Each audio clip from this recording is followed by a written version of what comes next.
Today I was wanting to make an urban art sketching tutorial, but as it's currently winter, it's raining outside and it's cold, so I didn't really want to leave the house today. And it made me think that there's sometimes when you just want to practice urban art, but you can't leave the house or you don't want to leave the house. And I thought I'd make a tutorial on that, on how to practice and keep your sketching skills up without actually leaving the house. So that's what we're going to do today. So I've sat myself in front of the window and I'm looking at the neighbouring house across the street, and that's what I'm going to sketch today. It's just a boring classic suburban house, but it's a house nonetheless, and to be honest with you, I haven't sketched a house for quite a long time now. I've been deep in the world of botanical sketching at the moment with gouache, so this is the first time in a long time that I've done a watercolour house. So let's get into it. So what I have been doing a lot of recently is starting my sketches not with a pencil but straight in with a pen. It's scary at first because obviously you can make mistakes and it's permanent, and you'll see my hesitation at the start. I'm not very loose at all, but the more you get into it, the more you realise that it doesn't really matter. Nobody has to really see the end result, and it's good practice just to not be afraid of putting permanent lines down.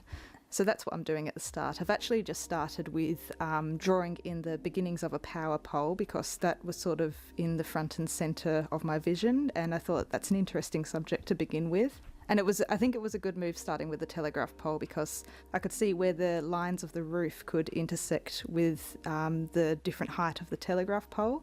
So the pole was sort of a good reference to get everything else in proportion.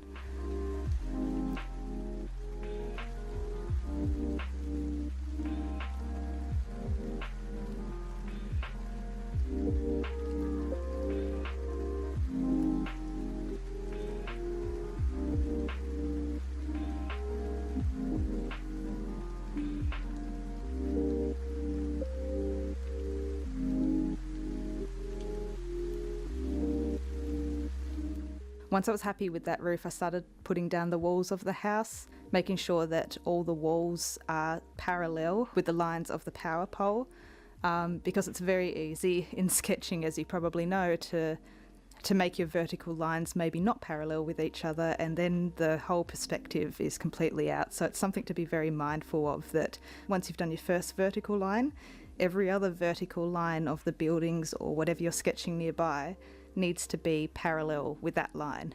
It's hard to do, and I think in a couple of bits in this sketch I do mess up the angle slightly. You'll probably see with the fence line, but yeah, something to be very mindful of. And like I say, it's been a while since I've done a building sketch, so I am a little bit out of practice.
So there's a lot of bushes and trees surrounding this house.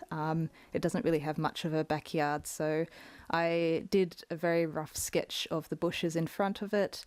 I put in the power lines as well, and I've done a few trees or outlines of trees in the background. There's nothing too detailed here because we're just doing a very rough outline of what our sketch is going to be. As you can see, I've tried to add a fence in the background. This is like the worst part of the painting. I shouldn't have put that in. I should have just either left it out or put some more trees or bushes in.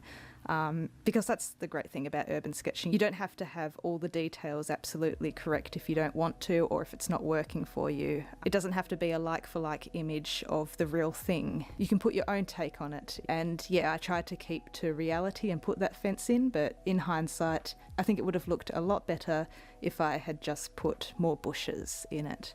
But that's okay. We live and we learn. As long as we know what mistakes we've made, we can try and fix that in the future.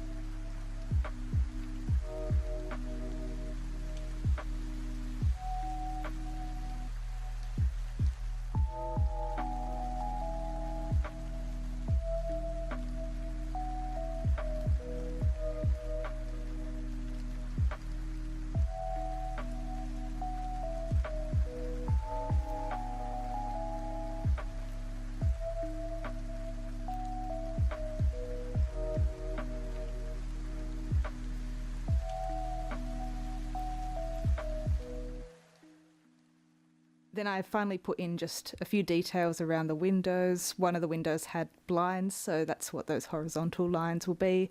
And then the main big window at the front had curtains, so I've just roughly and very gently put the curtains in. I'll go over those later once I'm doing a few more details.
So now it's time to actually dust off the watercolour palette, because like I said, I've been using gouache quite a bit recently, and let's start doing some watercolour. So I usually start with the biggest part first, and that's usually the roof when it comes to houses. We're dealing with a Colorbond roof today, also in rainy weather, so all the colours are just flat to start off with. So what I did is that I put a bit of light paint around the edges of the roof. I left the centre just with white paper for now, because I can come in later and add a bit more colour to that if I want, but those outside lines, I did want them a little bit dark, so at least they stand out from the background.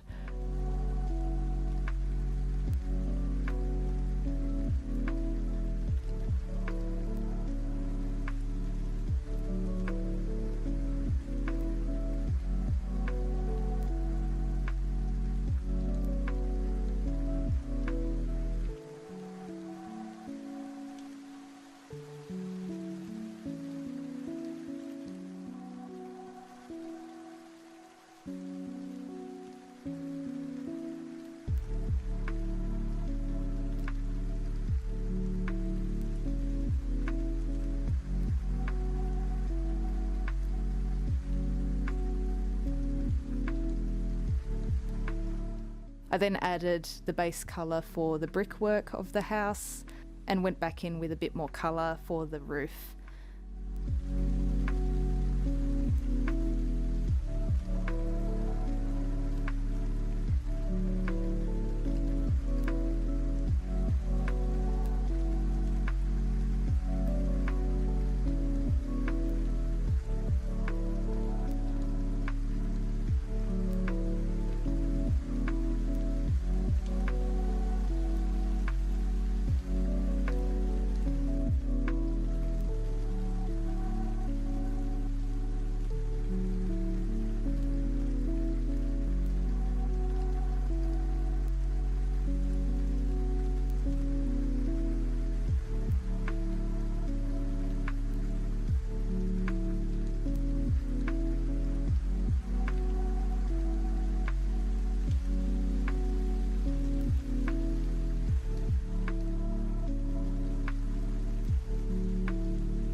At this point, I was not vibing with the roof at all. It looks very messy and splodgy, and I'm really not sure what I'm doing with it. So instead, I just leave it for now, and I add a bit more shadowing to the brickwork that is just below the roof line to show that, you know, the roof is creating a shadow on the walls.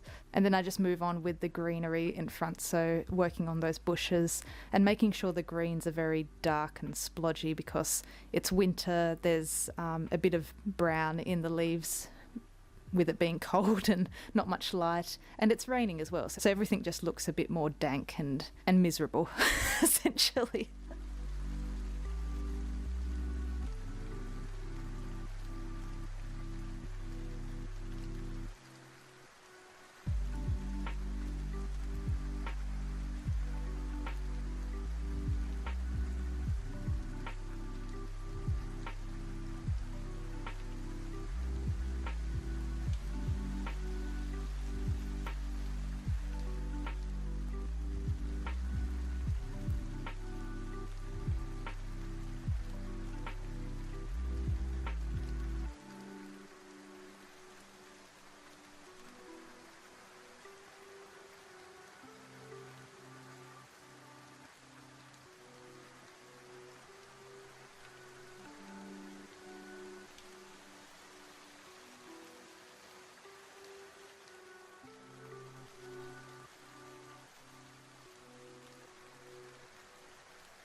The tree lines in the background as well, a lot of those have lost their leaves or they're looking a bit brown and tired. So I go in with my favourite green mixed with a bit of Indian red to add a bit more of a rusty coloured look to the trees. Throw a bit of that on the fence line as well because it's only light and I can go over it with darker colours later. At this time, a lot of the painting is quite wet. So I put in the colour for the telegraph pole, which is like a greeny white grey colour. I found it quite hard to make the colour with my palette, but we got there more or less.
And with all those additions done, that's where I left it for a good half an hour to dry.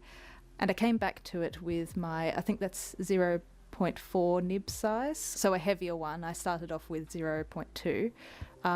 And I just added a few more details. So I've gone around the windows, darkened them up a bit, and also the fence line and a few of the telegraph poles in the background. And then I've gone over the bushes at the front and just added a bit more darker lines to them.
At this stage I thought, let's put in the first bit of paint for the windows. So I usually just use Payne's Grey for a window. I've always thought it's like the best mixture between grey, black and a bit of blue as well. And then once you do a few layers of Payne's Grey over itself, it adds a lot of depth and contrast to it. I quite like it for windows. So I went in for a little light wash of that one.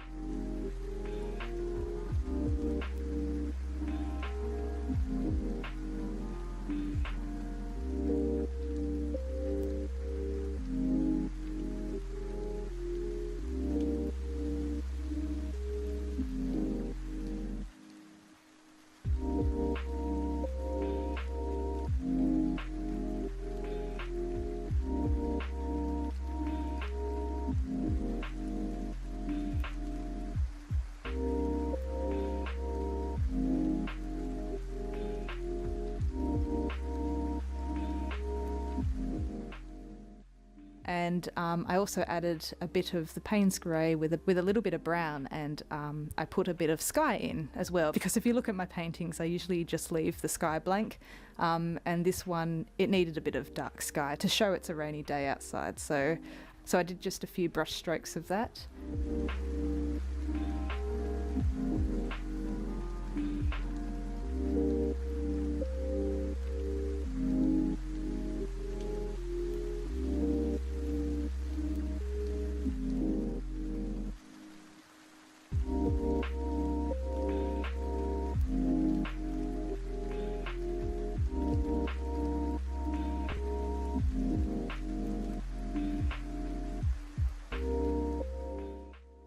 By then the walls of the house were quite dry, so I added another layer of brown paint to add some contrast and some details to the house.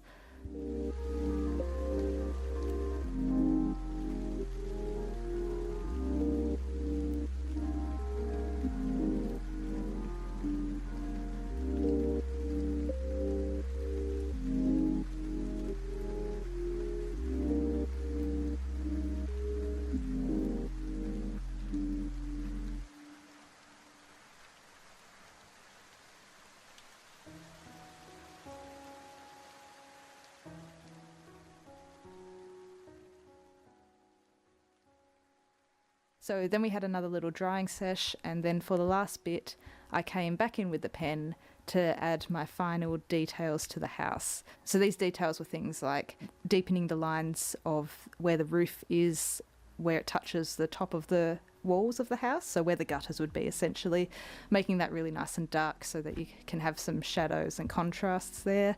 I also darkened up the fence in the background, although to be honest probably shouldn't have. It's usually the best idea to, whatever your subject matter is, you can add detail to that and then not have too many deep contrasting lines on those things that aren't your main subject. For example, like you can see the trees in the background, they're very faint. There's not a lot going on with them, and I should have done the same thing with that fence, but instead I did deepen up that fence a bit, and I just hate the fence. I never should have added it, but I shouldn't have really made it stand out from the background either once I had added it. Hopefully that makes sense, but yeah, it's good to keep some things in focus and some other things not in focus.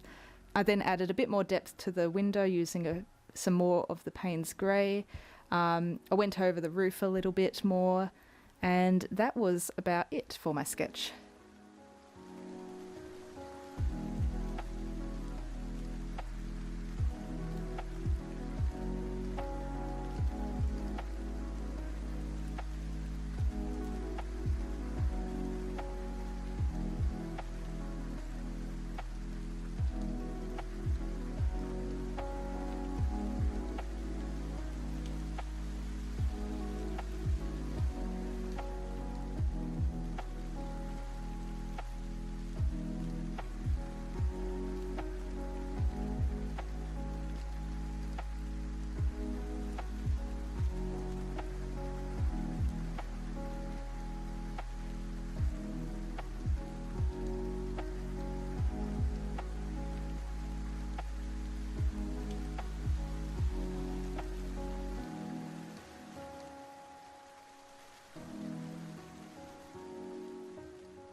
So as you can see, it's not my finest work, but it's a good bit of practice to get in, and it's a thing worth trying if you are stuck at home and you want to do some sketching of things outdoors, but you just can't for whatever reason.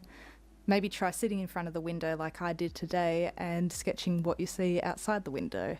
So hopefully this was useful to some degree, and if not useful, hopefully it was entertaining or maybe inspirational to know that your paintings of houses may be a bit better than mine. But that's all for now. I will try and make a few more of these tutorial videos because I've noticed that a lot of people really like the ones that I've made in the past. So if you have any suggestions on things that I can paint, or you want to see how I tackle a certain subject, then feel free to put them down in the comments. I always see these tutorials as not a how-to sketch a thing, but it's more of a how I go about sketching it. And hopefully it can sort of give you some ideas or different perspectives on how to go about different subjects. Anyway, thanks for watching, and I'll see you again in another video. Bye!